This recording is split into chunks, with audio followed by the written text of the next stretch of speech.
صبح سے لوگ میرے گھر کے چکر کاٹ رہے ہیں۔ دائی نے پورے محلے میں یہ بات پھیلا دی ہے کہ عبدالحکیم کی بیوی نے گدھے کے بچے کو جنم دیا ہے۔ میری تو عزت خاک میں مل گئی۔ ایک ہفتے تک اپنی بیوی کے ساتھ رہا۔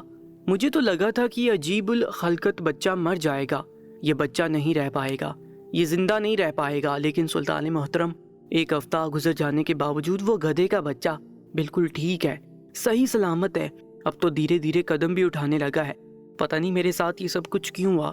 سلطان محترم نے جب شاہی طبیب کی یہ بات سنی تو انہیں اپنے کانوں پر یقین نہیں آیا تھا، جب تک وہ خود اپنی آنکھوں سے دیکھ کر تصدیق نہ کر لیتے۔ انہیں آخر یقین آتا ہی کیسے؟ فوراً عبدالحکیم سے بولے کہ ہم تمہارے گھر میں مہمان بن کر آنا چاہتے ہیں، تمہارے بچے کو دیکھنا چاہتے ہیں۔ شاہی طبیب کے چہرے پر اضطراب نمایاں تھا۔ کہنے لگے کہ میرے لیے تو باعث شرف بات ہوگی کہ آپ میرے گھر مہمان بن کر آئیں۔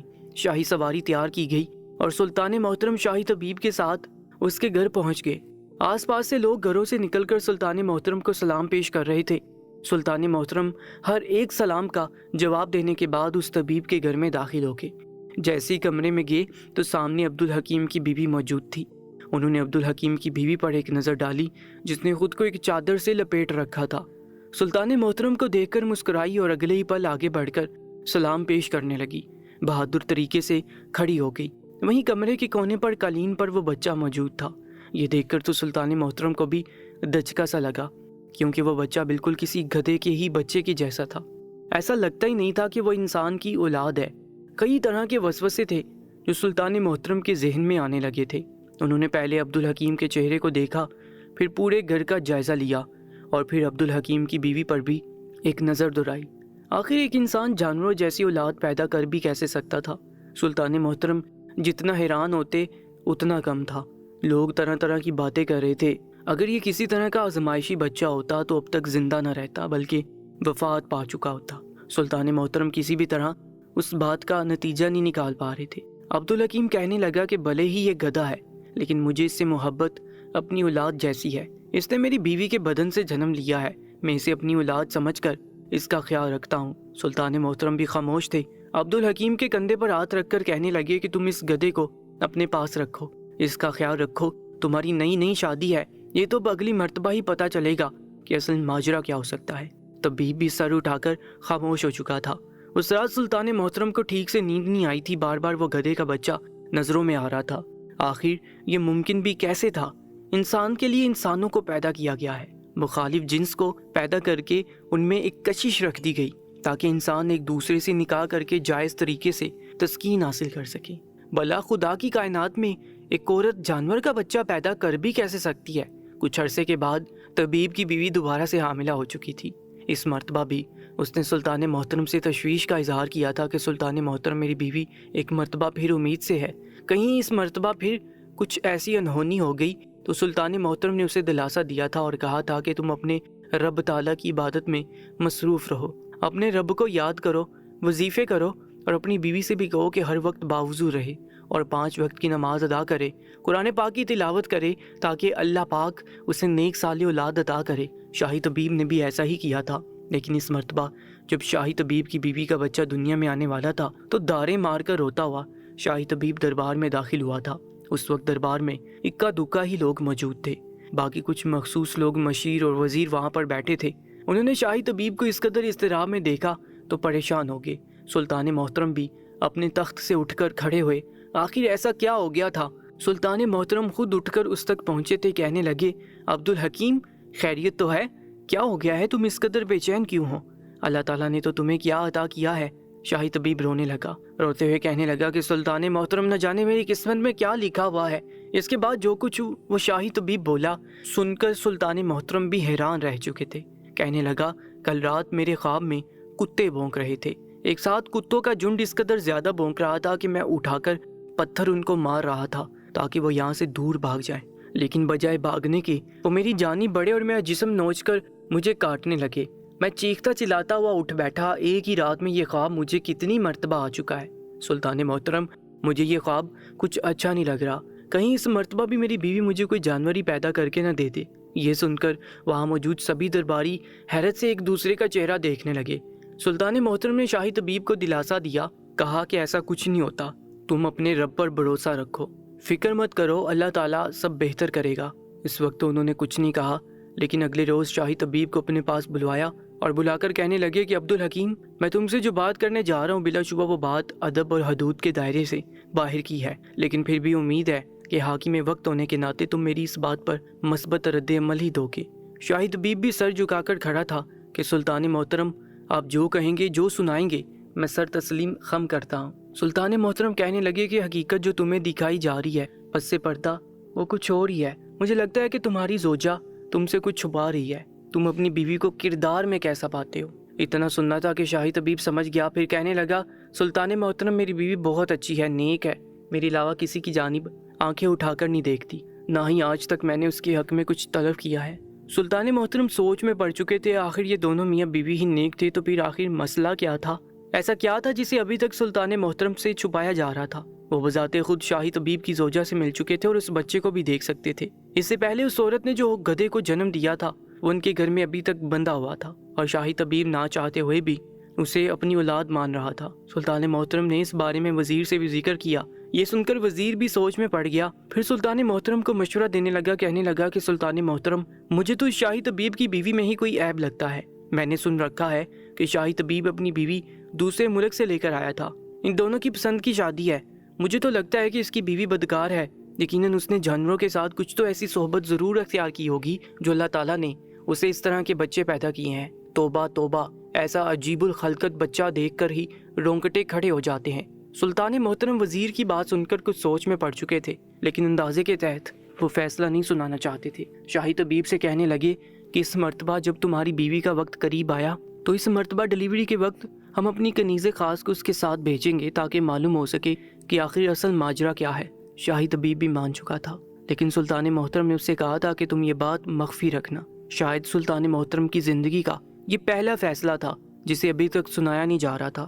اس مرتبہ جب شاہی طبیب کی بیوی حاملہ تھی تو اسے امید سے ہوئے 7واں مہینہ چل رہا تھا۔ ایک روز سلطان محترم وزیر کے ساتھ اپنے خاص گھوڑے پر بیٹھ کر علاقے کا دورہ کرنے لگے اور پھر جا کر شاہی طبیب کے گھر کے باہر رک گئے۔ شاہی طبیب نے جب سلطان محترم کو اچانک اپنے گھر میں مہمان دیکھا تو خوشی کی انتہا نہ رہی۔ اپنی بیوی سے کھانے کا اہتمام کروایا۔ سلطان محترم پہلے اسے بتا چکے تھے کہ آج کا کھانا ہم تمہارے ساتھ کھائیں گے، کہیں آپ کو اس بات سے اعتراض تو نہیں؟ شاہی طبیب تو اپنی پلکیں جھکائے سلطان محترم کے آگے بچھا رہا تھا۔ کھانے کا وقت ہوا تو سلطان محترم کے سامنے ہی شاہی طبیب اور زوجہ ایک بڑی سی چادر میں خود کو لپیٹ کر بیٹھ گئی۔ کھانے سے پہلے سلطان محترم نے دعا فرمائی اور بلند آواز میں بسم اللہ پڑھی، پھر کھانا کھانے لگا، اور اس گھر کو بغور دیکھنے کے بعد عبدالحکیم کی بیوی کو بھی بغور دیکھ رہے تھے۔ اس کے کھانے کا انداز، اس کا لب و لہجہ، اس کے تاثرات، ہر ایک چیز سلطان محترم نوٹ کر رہے تھے۔ جس قدر سلطان محترم فرد شناس تھے، شاید ہی کوئی حکمران ہو۔ انہوں نے کھانا ختم کرنے کے فوراً بعد ہی وہاں سے رخصت چاہی۔ اگلے دن شاہی طبیب جب دربار میں آیا تو سلطان محترم نے اسے اپنے قریب کیا اور اسے سوال کرنے لگے۔ جو سوال سلطان محترم کر رہے تھے، شاہی طبیب حیران ہو رہا تھا، کیونکہ سلطان محترم کل جب شاہی طبیب اور اس کی زوجہ کے ساتھ بیٹھ کر کھانا کھا رہے تھے تو کچھ نہ کچھ حقیقت ان پر آشکار ہو ہی چکی تھی، لیکن باقی کی حقیقت انہوں نے شاہی طبیب سے ہی معلوم ہوئی تھی۔ جو کچھ سلطان محترم نے شاہی طبیب سے پوچھا اس نے وہی جواب دیا تھا۔ سلطان محترم کچھ سوچ میں پڑ گئے۔ شاہی طبیب تھوڑا گھبرا چکا تھا، لیکن سلطان محترم نے اسے کہا کہ میں تب تک فیصلہ نہیں سنا سکتا جب تک تمہاری بیوی اس بچے کو دنیا میں لے نہیں آتی۔ سلطان محترم نے شاہی طبیب کو کہہ رکھا تھا کہ اس مرتبہ جب اس کی بیوی کی ڈیلیوری ہوگی تو اپنی ایک کنیز خاص کو وہ وہاں پر اس کے ساتھ بھیجیں گے۔ اس بات پر بھی شاہی طبیب کو کوئی اعتراض نہیں تھا، لیکن سلطان محترم نے اسے خاص کہا تھا کہ اس بات کو اپنی بیوی سے مخفی رکھے گا، اپنی بیوی کو نہیں بتائے گا کہ اس مرتبہ دائی کے ساتھ آنے والی عورت سلطان محترم کے محل کی ایک کنیز ہے۔ ہوا بھی ایسے ہی تھا۔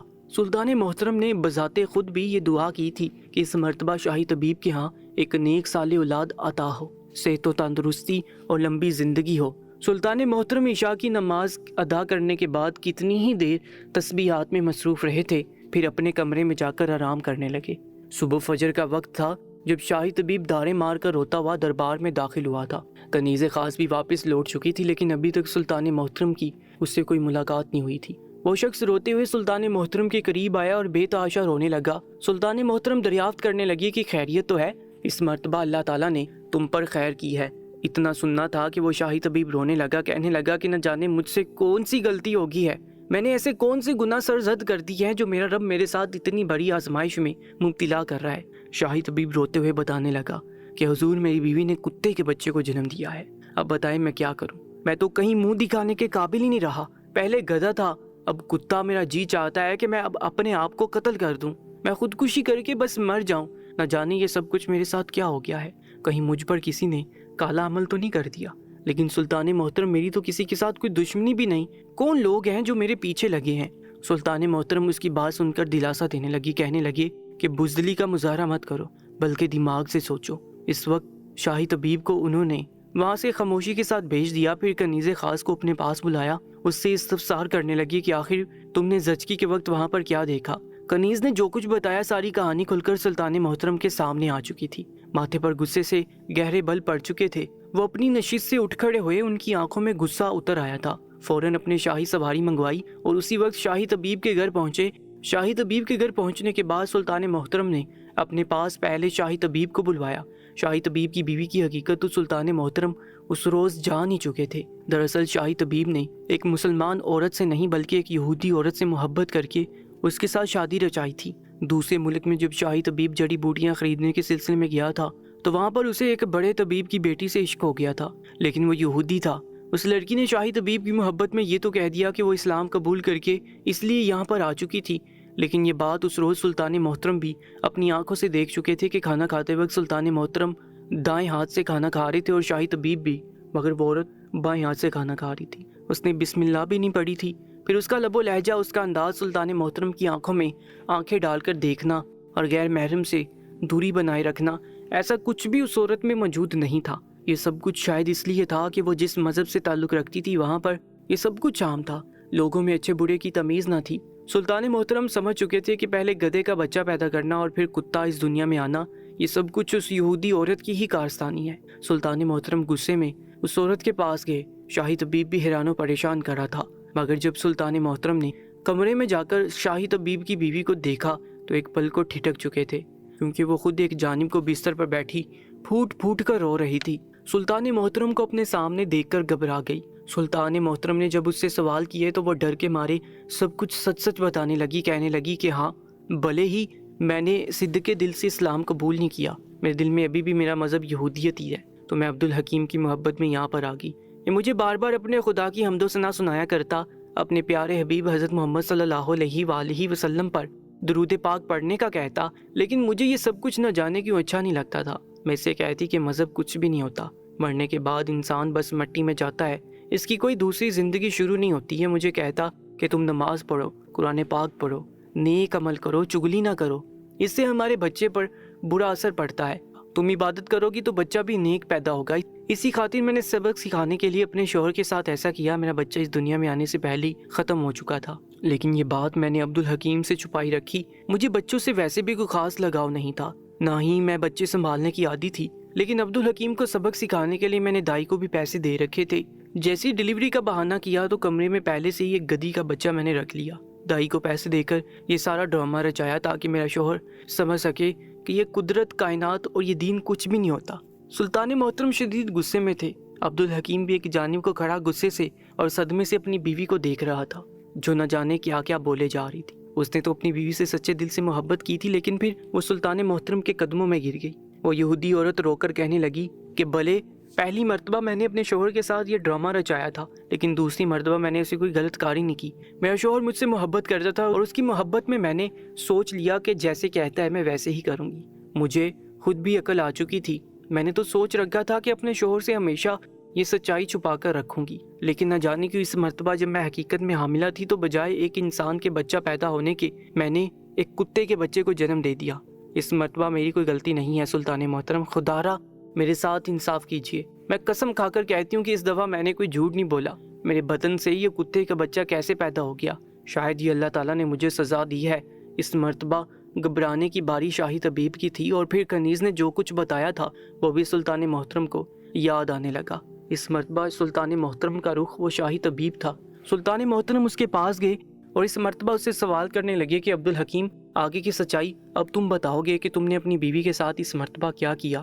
اتنا سننا تھا کہ شاہی طبیب گھبرا گیا، پھر مارے خوف کے رونے لگا، کہنے لگا کہ سلطان محترم، پہلی مرتبہ تو میری بیوی گدھے کا بچہ مجھے پیدا کر کے دے چکی تھی، لیکن اس مرتبہ میں کسی جانور کا باپ نہیں بننا چاہتا تھا، اس لیے میں نے خاص قسم کی جڑی بوٹیاں لائیں۔ دراصل میں کافی عرصے سے ایسا تجربہ کر رہا تھا، ایک ایسا نسخہ تیار کر رہا تھا جسے کھا کر عورتیں جڑواں یا 3 سے 4 صحت مند بچے پیدا کر سکیں۔ ہمارے علاقے میں تو ایسے جڑواں بچے پیدا ہی نہیں ہوتے، اس لیے میں ایسے نسخے پر کام کر رہا تھا۔ میں نے کچھ نئی جڑی بوٹیاں لائیں اور وہ جڑی بوٹیاں خود بھی کھائیں، اپنی بیوی کو بھی کھلائیں۔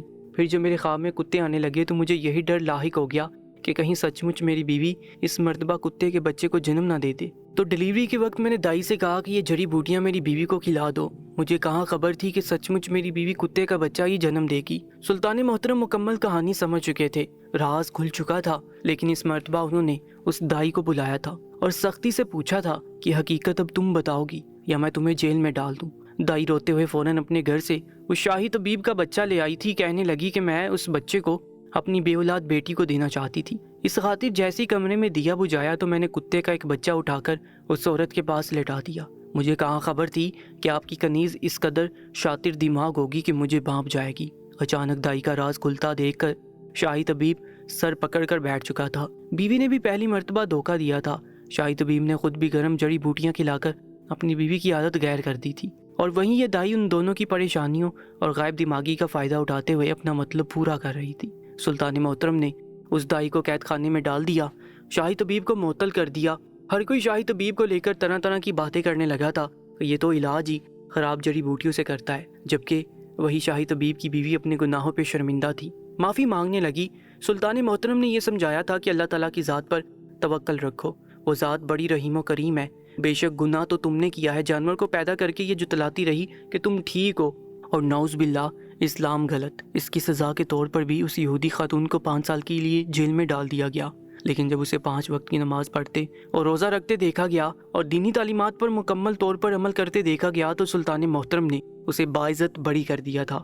دوستو، روزانہ ایک نیا سچا اور سبق آموز واقعہ سننے کے لیے چینل کو سبسکرائب کر کے ساتھ موجود بیل آئیکن پر بھی کلک کر لیجیے گا۔ انشاءاللہ ملاقات ہوگی ایک نئے واقعے کے ساتھ۔